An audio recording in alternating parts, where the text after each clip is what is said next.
Hey y'all!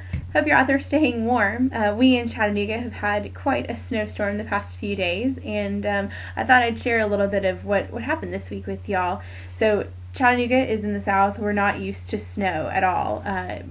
The threat of snow can really shut down the city, and so Tuesday we had 2 inches of snow almost, which just completely shut the city down. You might have been following some of the news in Atlanta. We weren't quite that bad, but we were very close. People were 5-hour commutes for things that took 15 minutes. People were walking, just lots of not good things. But everything has calmed down. It's Thursday, and so everything is kind of a little bit back to normal. But at the symphony, the Chattanooga Symphony, this was a concert week for us. It's one of our Masterworks concerts. We had a pianist come in and do the Brahms Piano Concerto, and so I thought I would tell you a little bit about what happened this week. He was flying in from South Bend, Indiana, and was supposed to fly to Atlanta and then up to Chattanooga, and so he flew out Monday night. Monday is the night before all the snow hit down here. Flew into Atlanta Monday night, was stuck in the airport, in Atlanta airport, for almost 40 hours. An incredible feat if you've ever been to the Atlanta airport, for sure. But so he stayed there all day Tuesday, which was the day that the snow hit, and all day Wednesday, which was the day that everyone was trying to get out of it. We in Chattanooga had several master classes and just other community engagement opportunities with him that, because of the snow in town, we'd canceled, and then again because he wasn't here, we canceled those on the same day. But usually our typical rehearsal schedule, the orchestra rehearses a Monday night rehearsal, they do a double on Tuesday, and then they rehearse a dress rehearsal on Wednesday, and then the concert's on Thursday.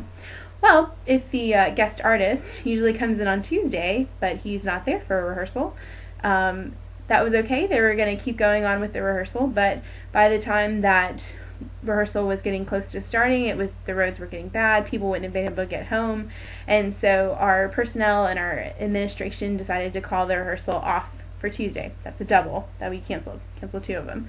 So we were going to move the double to Wednesday and then do the concert on Thursday. So we get to Wednesday, the roads are still pretty bad, the main roads are okay, but the back roads are kind of icy, and just again, getting back would be a trouble. And again, the guest star isn't in town yet. So we cancel rehearsals on Wednesday. They're going to have a 2-hour rehearsal on Thursday, that's today, and then the concert later tonight. So the guest soloist gets in. He arrives early Thursday morning, early this morning, and comes in. He practices. Our orchestra came in this afternoon and rehearsed for 2 hours on the Brahms Symphony No. 3 and the Piano Concerto as well. And then we had a concert. So what was interesting, you're like, well, that's great. That's what most orchestras do. But what was really interesting about this concert, so our orchestra, who's used to 4 rehearsals in a concert, this time they only had 2, probably not even 2, 1.5 rehearsals, and then they had to do a concert. So instead of canceling the concert, which most of our audience that came were very looking forward to it, and again, it was something just to kind of get everybody out that had been snowed in for 2 days, something to do. So we played the concert. We played the first half, the Brahms Symphony No. 3, just straight through. That was something that they had rehearsed before and were comfortable with. And then we took the second part, which was the Brahms Piano Concerto with our guest soloist, and played it more like an open rehearsal. So for those of you out there who don't know what an open rehearsal is, typically it's a rehearsal that's open to the public, an open rehearsal. So this time it was a concert open rehearsal, and so the conductor was on stage, and the orchestra, which was kind of a cool part, the men all took off their black jackets, and so they're just in white ties. Some of them took their ties off, ties and vests, and they played the Brahms Piano Concerto all the way through, stopped a couple of times for just to make it more fluid or to bring out certain things, and so they played it all the way through. I was a little bit skeptical when I first heard that was what we were going to do. I know I'm young, I should be there for innovation and be excited about that, but it had me a little bit nervous.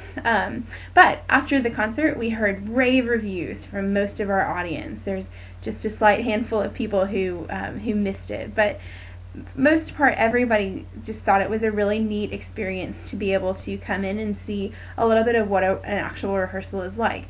Granted, the orchestra, wasn't in jeans and t-shirts, and they probably didn't stop quite as much as they would have at a normal rehearsal, but a cool peek into what happens. So I guess I was really fortunate to be able to have this experience and to see something that was just crazy with weather and crazy with cancellations and with kind of logistical stuff to get here, and to see how we took it from and turned it into something really, really cool, a neat experience. So I guess if there's a lesson to take away from that, for me, I took away just that innovation may be a little bit scary, and new things are scary, but at the end of the day, they're worth trying. And a lot of times, as we found out here in Chattanooga, the audience really appreciates it, especially when you can peel back the corner or the curtain and see what's behind it. So hope that you have innovation and great ideas that are coming up to you, and I really hope that you're all staying warm and not snowy. So see y'all next time.